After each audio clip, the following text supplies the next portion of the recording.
안녕하십니까. 에피소니까 원장 김찬우입니다. 오늘 말씀드릴 내용은 수족냉증에 대해서 말씀드리고 싶습니다. 물론 저는 다시 말씀드리면 얼굴뼈를 전문하는 성형외과 의사입니다.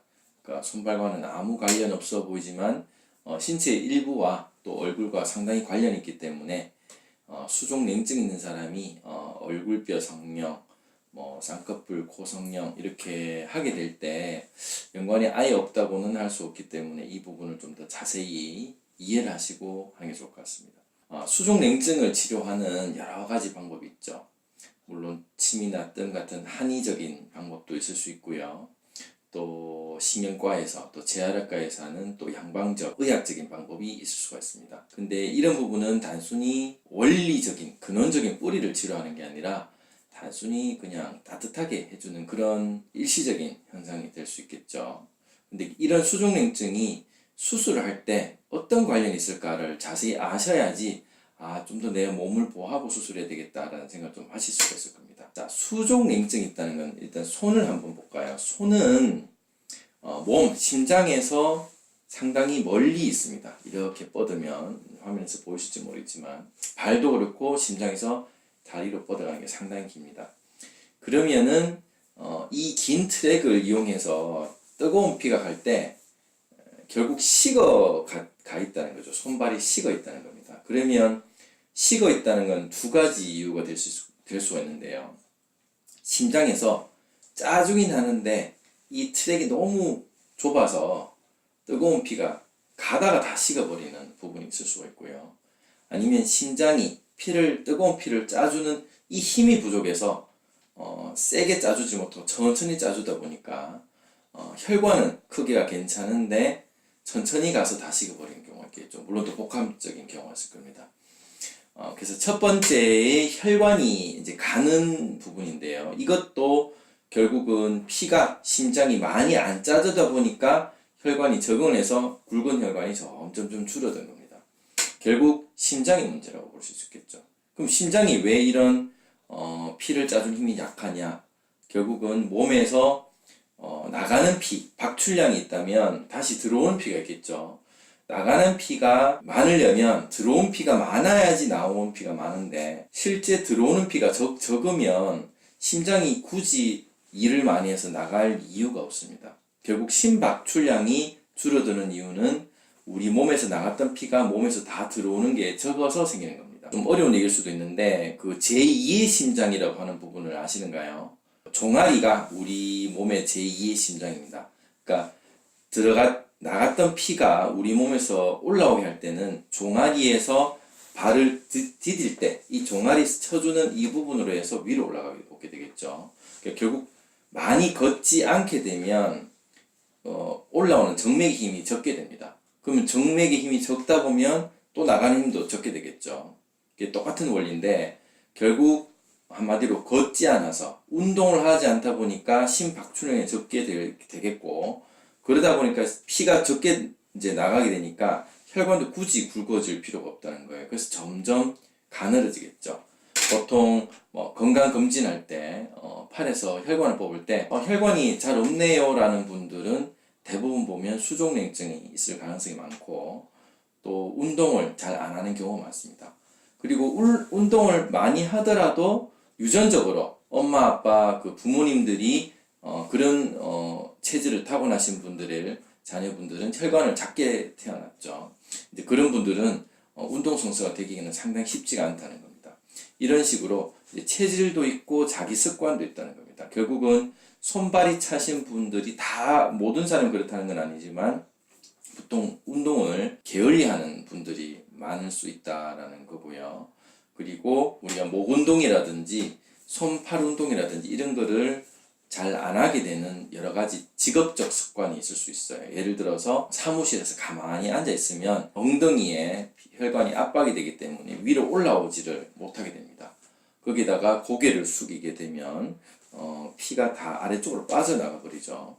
그래서 이제 거기다가 사무실에서 어깨, 팔다리 쪽을 노트북이나 컴퓨터를 하게 되면 이쪽만 피가 쏠리고 나머지는 팔 쪽으로 발 일이 잘 없어지게 되는 그런 현상이 생깁니다. 그런데 여러분들이 궁금해하시는 것들이 수족냉증이 있으면 왜 성형수술 아니면 일반 수술과 연관이 있을까라는 거죠. 심박출량이 적다는 거는 피가 아까 전에 얘기했듯이 덜 가는 거고, 이 굵은 대동맥 그리고 일반 동맥 그리고 정맥 그리고 모세혈관의 동맥 정맥이 다 작아져 있기 때문에 피부로 가는 진피들이 그 모세혈관들이 작아져 있습니다. 결국은 피부로 가는 이 혈관도 적다 보니까 진피가 얇을 수밖에 없어요. 그래서 두피라든지 이 피부가 얇은 분들이 많습니다.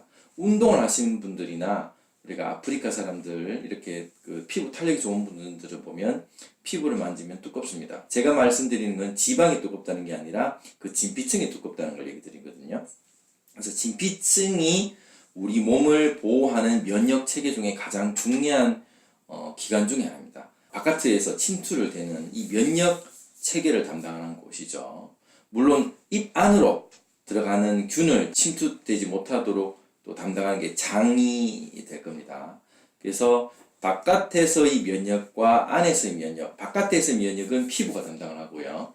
안에서 면역은 장이 담당하게 됩니다. 그래서 피부 쪽이 면역이 약한 사람들이 안에 있는 면역이 약한 그 경우도 많습니다. 그래서 손발 차신 분들이 장도 탈이 나거나 뭐 설사가 난다든지 이런 경우가 많은 게 면역이라는 게 같이 묶여져 있기 때문에 어디만 강하고 어디만 약한 게 없다는 거죠. 그래서 피부가 약한 트러블이 있는 사람들이 장설사라든지 장염이 있는 경우가 많습니다. 결국 면역이 전체적으로 떨어져 있다는 거죠. 그럼 면역이 떨어져 있으면 우리가 수술을 하게 되면 응급 상황을 만드는 겁니다. 우리 몸에서는 결국 절개를 하게 되면 피가 나게 되고, 피가 나게 되면 실혈이 어느 정도는 되기 때문에 우리 몸 자체에서는 뇌에서 이쪽이 응급 상황이다, 119를 불러라 해서 지혈을 이제 하게 된다는 거죠. 어찌됐든 우리 어느 정도 1시간, 2시간 수술을 마치고 나서 봉합을 하더라도 우리 몸에서는, 뇌에서는 경고 신호를 보냅니다. 이쪽에 가서 그 실혈이 되었으니까 피가 가가지고 응급 수복을 해라 라고 뇌에서 이제 지령을 내리게 됩니다. 그러면 우리 몸에서 안 그래도 가뜩가나 그 심박출량이 적은데 이쪽으로 피를 더 많이 줘야 되는 상황이 되겠죠. 그러면 그 손발이 좀 더 차게 될 가능성이 많고, 좀 안 좋았던 부분, 예를 들어서 뭐 치주염을 앓고 있었다든지 아니면 천식이 있었다든지 어쨌든 안 좋았던 부분이 탈이 날 가능성이 많다는 겁니다. 결국은 우리가 수술하고 나서 약 한 달 동안 그 몸이 회복이 될 때 그 면역이 그 좀 보호하는 그 면역이 좀 더 강하면은 수술하고 나서 회복력이 좋을 수가 있는데, 이런 손발이 차신 분이 면역이 떨어져 있다면 수술이란 자체도 오히려 면역을 떨어뜨리는 그 스트레스, 하나의 또 스트레스를 주는 거기 때문에 면역을 떨어뜨릴 수가 있다는 거죠. 그러면 면역이 떨어지면 좀 더 어떤 그 다른 상황이 생길 수가 있다는 겁니다. 예를 들자면 원래 그 감기를 잘 앓고 비염을 잘 앓았던 사람들인데 그 사람이 이제 몸이 좀 좋아졌을 때 수술하다 치더라도 또 비염이 수술하거나 찾아온다든지 이런 게 한 예가 될 수 있다는 겁니다. 그래서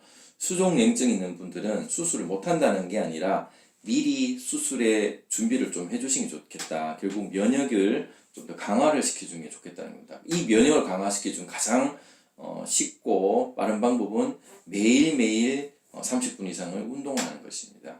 두 번째는 잠을 푹 자야 됩니다.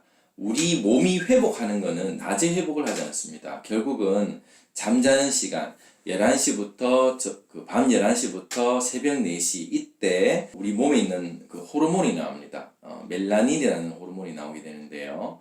그 눈을 감고 불을 끈 상태에서 우리 몸에서 멜라닌이라는 그 호르몬이 분비가 되고 그게 우리 몸을 안정화를 시킵니다. 그러면은 교감 신경을 끄고 부교감 신경에 그 신경이 올라와서 우리 몸을 이완을 시키게 되는 거죠. 그리고 나서 성장 호르몬이 멜라닌 다음에 올라와서 성장 호르몬이 어린애들한테 성장 호르몬이 키를 크게 하지만 어른한테는 무슨 관절을 썼다 아니면 피부를 좀 손상을 했다 그러면 그 피부나 관절 그 수복을 하는 역할을 하는 게 그 성장 호르몬입니다. 결국 성장 호르몬이 잘 나오려면 밤 동안 불을 완전히 끄고 충분히 숙면을 해야지 결국 아침이 되어서 다시 정상 생활을 할 수가 있는데, 이렇게 손발이 차신 분들, 결국 손발이 가는 분들이 많을 거고, 그런 분은 예민한 분들이 많습니다. 그러면 예민한 분들은 불면증에 시달려서 계속 그 잠을 깨게 되는 상황이 생긴다면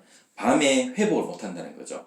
쉽게 말하면 스마트폰을 잘 때 배터리를 100% 충전을 다 해놓은 상태에서 쓰면 낮에 쓸 수가 있는데, 꼈다 뺐다 꼈다 뺐다 계속 하다 보면 10% 정도밖에 안 나오면 결국 낮에 쓸 수를 없다는 거죠.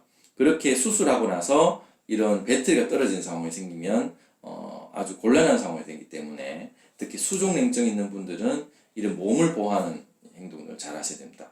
그리고 낮에는 어떠냐면은 잘 드셔야 됩니다. 잘 드셔가지고 영양분을 미리 많이 섭취를 해놔야지 밤에 그 영양분으로서 회복을 하게 됩니다. 결국은 우리 선조들이 말하는 잘 먹고 잘 자고 잘 놀고 요 세 가지를 잘 해줘야지 수족냉증도 치료가 될 수 있고 우리 수술하고 나서 회복이 좋을 수가 있다는 거죠. 그래서 별것 아닌 같은 얘기지만 굉장히 이 세 가지 말에는 큰 진리가 담겨 있다는 사실을 유념해 주셔가지고, 지금 이 들으시는 시청자들 분들 중에 수족냉증이 있다라고 생각하신다면, 또 자기 생활 습관 중에 밤에 안 자는 행동들이라든지 운동 좀 몸을 안 움직이는 행동들이 있다면 즉각적으로 좀 변화를 주는 게 좋지 않을까 생각이 듭니다. 그렇게 해서 몸을 좀 보호하고 나서 자기 얼굴이 예뻐지는 그런 좋은 그 환경을 만드신다면 좀 더 수술 후 관리도 좋을 것 같습니다. 자, 이상 에프릴 성형외과 원장 김찬호였습니다. 오늘도 좋은 하루 되시고 또 다른 주제를 가지고 만나 뵙겠습니다. 감사합니다.